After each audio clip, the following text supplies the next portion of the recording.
سلام طعناها باللي زخبركم من زخبركن انت ملكتي اقدستن وانا ونحبريتات الساعات حيزنا لكم قريبنا لنا مارداتا مشو لايك شير وسبسكرايب بمقبار دما بيتسب كتكون بمعدام حزي نابزر زورا مبيلنا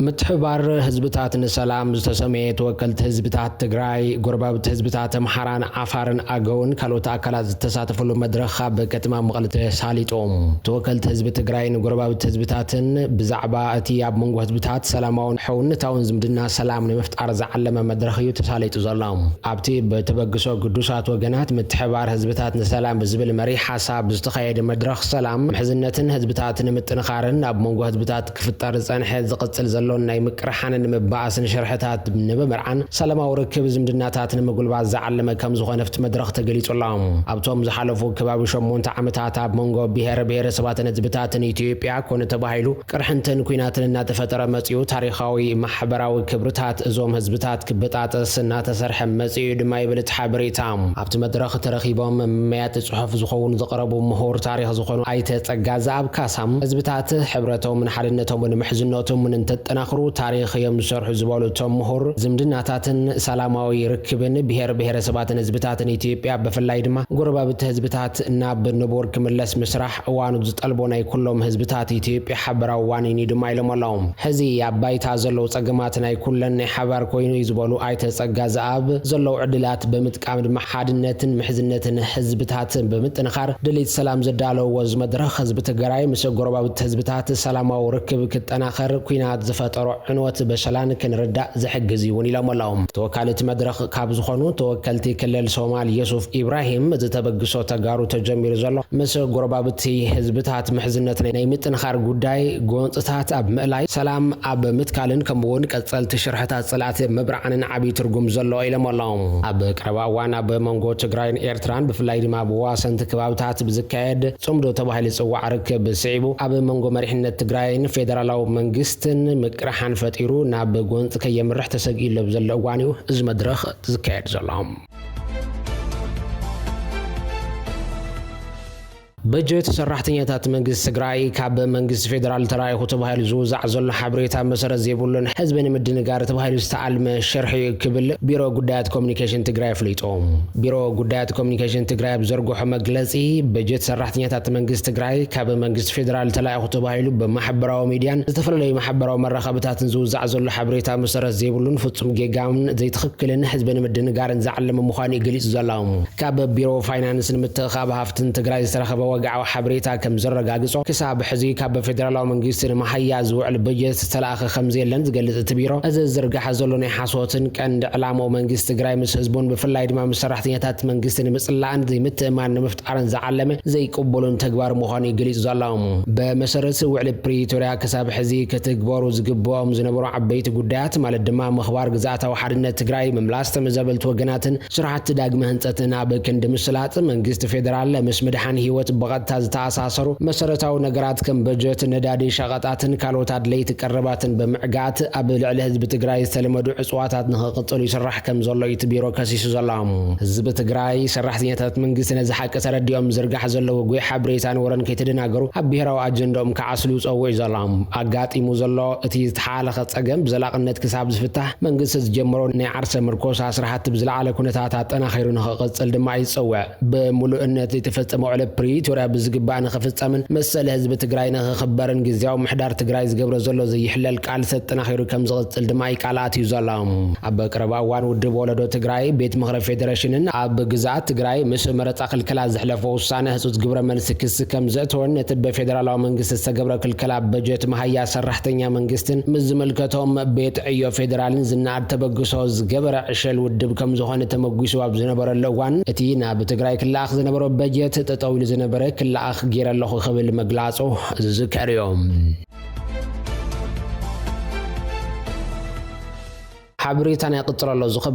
زخبركن انت ملكتي فدرالو بوليس إثيوبيا بمثلالن بزي حقاو من قد استعكب جنزب بمخفال استطرطروا فلوطات والكسبات سب ميا موعوعتنا بكيد موعلو نبوزحات يزرار بلاو اتو قداي ما أسرتهم وننتخنا فينتك إنفستمنت مستبهالة تكال بزتاساسر كوينو بزي قبون بزتقاننا نمال لا يزبل الجبن يركبو اتي فدرالو بوليس عبو قعونا فيسبوك قصو زوصو مقلسي عبر علي مسراتن وننتن فينتك إنفستمنت زغربا كسي كم زملاخطو تتكال لعليش عن كل التميتن زيقاتات بمتلال حدنت بشوعات بيلين بركسارا كم زبصحي أملاخيتو زالهم اتوم وننتن مسرتن تكال بعسرت تشعات استفرالي جبنات تطرطيرهم تخصيصهم هلاهم اتي كاب فدرالو بوليس زوص مقلسي أملاخيتهم زوم تطرطرتين لعليش عن كل التميتن قديات عتاليلهم نفس وقفهم بملكع قد مقفليت يسعن حموشتن شحبر كل التميتن سمانيان حموشتن شحبرن نمنجست جبري ميتن سلاسان شحبر دما شارجرن مفراي نبعل مويا بزبل كاب نفس وقفهم متمول كسبات 1 مليون 395 شحبر كم استقبلوا أملاخيتو زالهم فدرال بوليس إثيوبيا دما بلعل مسرتن وننتن فينتك إنفستمنت زي حقاو من قد استرخبه زبل وجنزب كم حقاو مسيلكا بمقبال زبل زركبو مع 10 شعات جبنا وتكبارات سجرة دباو جبنا تحاوشو كس كم زقربه يفليتو زالهم بزي كازي تفلاتنتهم بحزب زلهم تقبالنت بمتقام كون يلو مستغانن موعوع بمسرح بمن قد زفلالي محبرو من رقبتاتني حاسوت حبريتانا بحزب بمزرقح بزح السبات كتاللو طنق خوينم يبل تخصيم بوليس اتوم بكيد زاتو فلوطات سباتن سب مويا موعوعتن كابتي بزي حقاو من قد زرخبو ገንዘብ 8 ሚሊዮን ብር ዝግመት ህያብ መኪና BYD ሶንግ ፕላስ ከም ዝረኸቡ ይተገሊጹ ዘላም በዚ ሕጋው መንገድ ዝተረኸበ ገንዘብ ሕጋው ምሲልካ በመቅራብ ኣብ ልዕሊ ዜጋታት 1.7 ቢልዮን ብር ዝግመት ጉዳት ብምጻሕ ብዝፈጸሙ ወገበን ይምርመር ከም ዘለውን የፍሉይጦም ካብቶም በፌደራል ፖሊስ ኣብ ቀይዲ ዝኣተው ፍሉጣት ሰባት ስነት በባያን ድማ ሰራዊት ፍቅሪ ሰለሞን ቦጋለ ዳንኤል ተገኝን ይገረም ደጀንን ይርከብዎም ከምውን ሰሙያ መዋዓውዒ አብርሃም ግዛው መንሱር ጀማልን ኻሊድ ናስርን እውን ኣብቲ መግለጽ ፌደራል ፖሊስ ተኻቲቶም ኣላው ፌደራላዊ ፖሊስ ኢትዮጵያ ነዞም ፍሉጣት ስነት በባያን ሰሙያ መዋዓውዓትን ኣብ ትሕቲ ቀይዲ ኣትዊና ቤት ፍርዲ ከም ዝቐረቡ ድማ ይገልጹ ዘሎ እቲ ቤት ፍርዲ ክሳብ 30 መጋቢት 2018 ተወሳኺ ምርመራ ንኸካይዱ ንፖሊስ ፍቓድ ሂቡሎም ዋና ዳይሬክተር ፖሊስ አዲስ አበባ ኣብ ልዕሊ መስራትን ወነንተን ኩባንያ ፊንቴክ ኢንቨስትመንት ዳንኤል ዮሐንስ ኢየሱስን ግርማይ ገብረ ሚካኤል ይሕደጎን በቀዳማይ ክስና በመገበያ ከም ዝቐርብ ንምፍላጥ ተኻይሉ ዘሎም ሓደ ካብ መስረት ትካል ፊንቴክ ዝኾነ ዳንኤል ዮሐንስ ተባሃለ ጠርጡር ኣብ ትሕቲ ቀይዲ ዝኣተው ኮይኑ ፌደራላዊ ፖሊስ ኢትዮጵያ ኣብ ዘውፅኦ መግለጺ ድማ ነቲ ካልእ ጠርጡር ግርማይ ገብረ ሚካኤል እውን ኣብ ቀይዲ ንምእታው ምክትታል ይገብር ከም ዘሎ የፍሊጦም ግርማይ ገብረ ሚካኤል ቅድሚ ሕዚ ደቡብ ኣፍሪካ ብ2010 ዋንጫ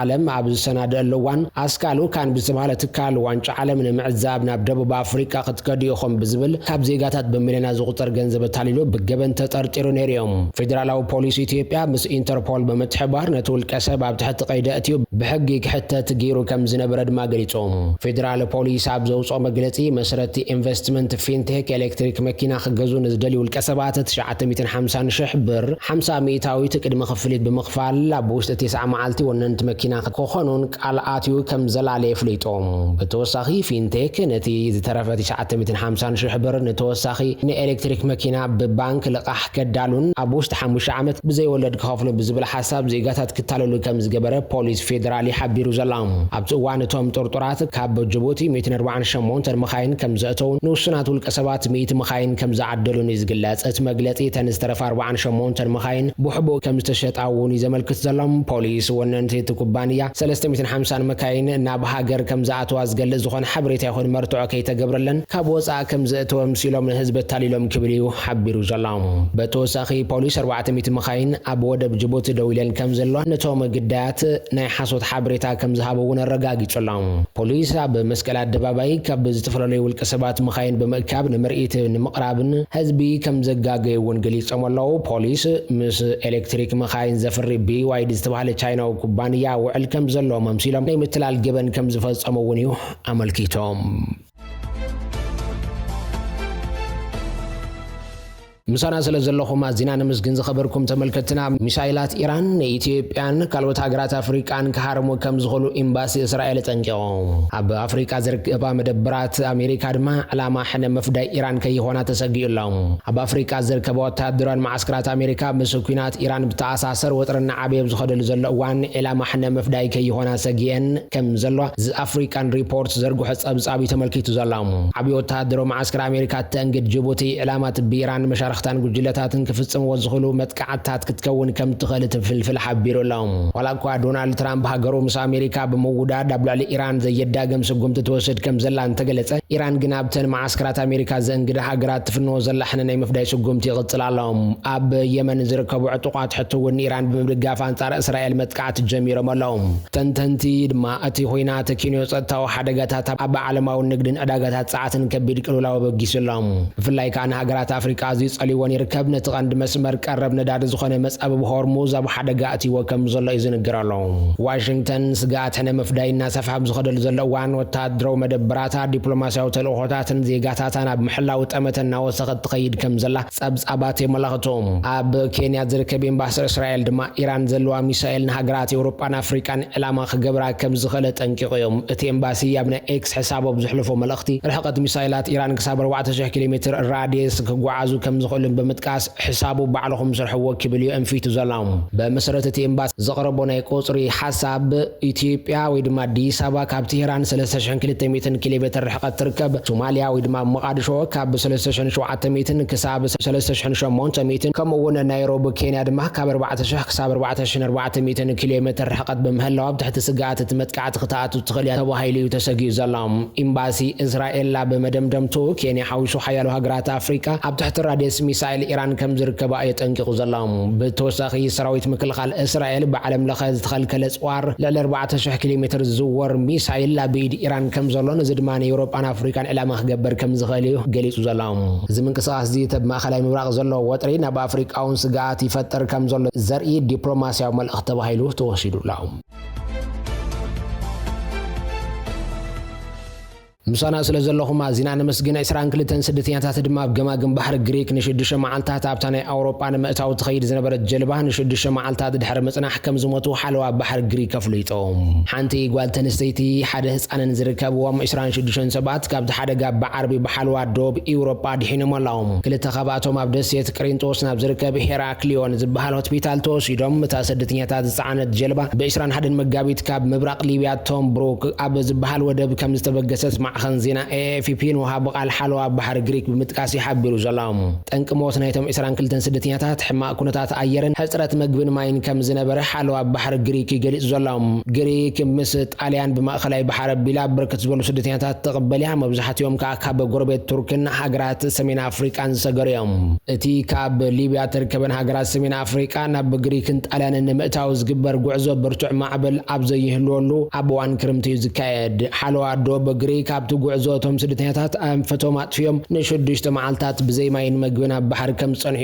መረዳእታ ዝሕብር ኣብ መወዳእታ ጀልባ ካብታ ኣብ ደቡባዊ ግማግም ባሕሪ ቅሬንጦስ ትርከብ ከተማ ኢራ ፔትራ 53 ማይልስ ርሕቃ ደው ኢላ ሰብ መዝ ግሪክ ድማ ክልተ ዕድሜኦም 19 ከምኡውን 22 ዝኾኑ ደቡብ ሱዳናውያን ብዘይ ሕጋዊ ምስጋር ሰባት ተጠርጢሮም ኣብ ቀይዲ ከም ዝኣተው ሓቢሮም ዘሎም እዞም ክልተ ደቡብ ሱዳናውያን ናብ ግሪክ ብዘይ ሕጋዊ ብምእታው ብሸለልትነት ህይወት 22 ሰባት ብምሕላፍን ዝብል ክስ ቀሪቦም ኣብ ምርመራ ይርከቦም ካብቶም ብህይወት ዝተረፉ እቶም 21 ካብ ባንግላዴሽ 4 ካብ ደቡብ ሱዳን ተወላዲ ጫድ ምዃኖም ሓለዋ ባሕሪ ግሪክ የፍሊጡ ዘሎ መንነት ናይቶም 22 ዝሞቱ ሰባት ግን ይተሓብረን ዘሎም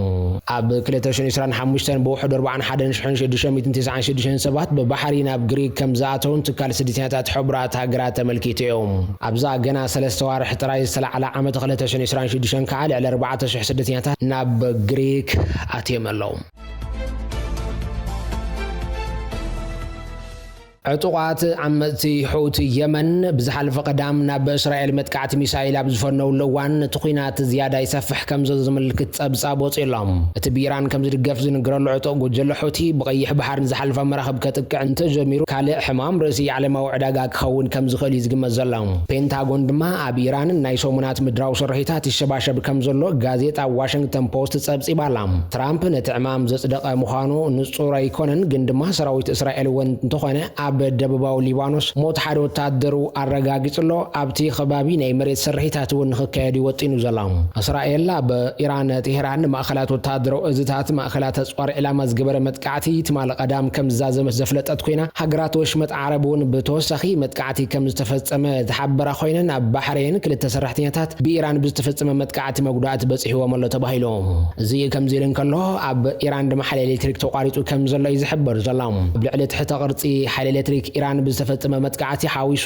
ቴህራን ኣብ ዝተወሰነ ከተማታት መቁረፅቲ ሓይሊ ኤሌክትሪክ ኣጋጢሞን ኣለው በዓል መዚ ኢነርጂ ኢራን እቲ ጸገም ከም ዝተፈጠረን ማረጋጊጹሎ እቲ በዓል መዚ ወሲኹ ከም ዝገለጾ ኣብቲ መጥቃዕቲ ብርቱዕ ድምጽ ነታጉ ተሰሚዑ ነይሩ ብኡ ድማ ኣብ ቴህራን ካልኦት ከተማታትን ኤሌክትሪክ ተቋሪጹ ድማ ኢሉ ፕሬዚደንት ኣሜሪካ ዶናልድ ትራምፕ ኣብ ልዕሊ ትሕቲ ቅርጺ ሓይሊ ኢራን መጥቃዕቲ ንምፍጻም ናይ 48 ሰዓታት ገደብ ሂቦም እኳ እንትነበሩ ነቲ ግዜ ገደብ ንሳልሳይ ግዜ ከም ዝናውሕዎ ዝዝከር እዩ እዚ መጥቃዕቲ እዚ ኢራን ኣብ ደቡባዊ እስራኤል ኣብ ዝርከብ ኢንዱስትርያላዊ ማእኸል ናይ ሚሳኤል መጥቃዕቲ ድሕሪ ምፍጻም ዘጋጥም ኮይኑ ናይ እስራኤል ግብረ መልሲ ክኸውን ከም ዝኽእል ዝግመት ዘሎ መንግስታዊት ማዕኸን ዜና ኢራን እቲ ኩናት ካብ ዝጅምር ንመዘከርታ 30 መዓልታት ዝወፀ መልእኽቲ ኣፈ ጉባኤ ፓርላማ ኢራን መሐመድ ባገር ጋሊባፍ ወነቃሊሕን ኣሎም ጋሊባፍ ኣብ መልእኽቱ ጸላኢ ኣብ ቅድመ ህዝቢ ልዝብ ይጠልብ ከም ዘሎ ይሕብር ብሕቡኡ ድማ ናይ መሬት መጥቃዕቲ ይውጥነሎ ዝበለ ኮይኑ ኣሜሪካ 15 ነጥብታት ዝሓዘ ድሌታት ትገልጸላ ብውግእ ክትዓውቶ ዘይከኣለት ሓቀነ ክብል ድማ ተዛሪቡ ዘሎ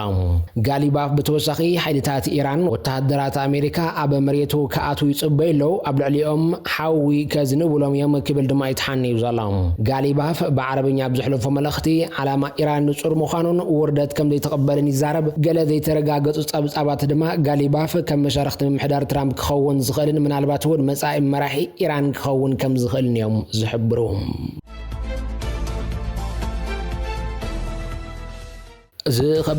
ዝኸበርክን ተመልከትና ሓበሬታታት ሰዓት ዞም ክትከታተልዎም ጽናሕ ይመስሉ ነይሮም ኣብ ዝቕጽል ብሓደሽቲ ምዕባለታት ንራኸብ ክኸውን ሰናይ ግዜ ይኾነልኩም ተመኒና እዚ ማርዳ ታይምስ እዮም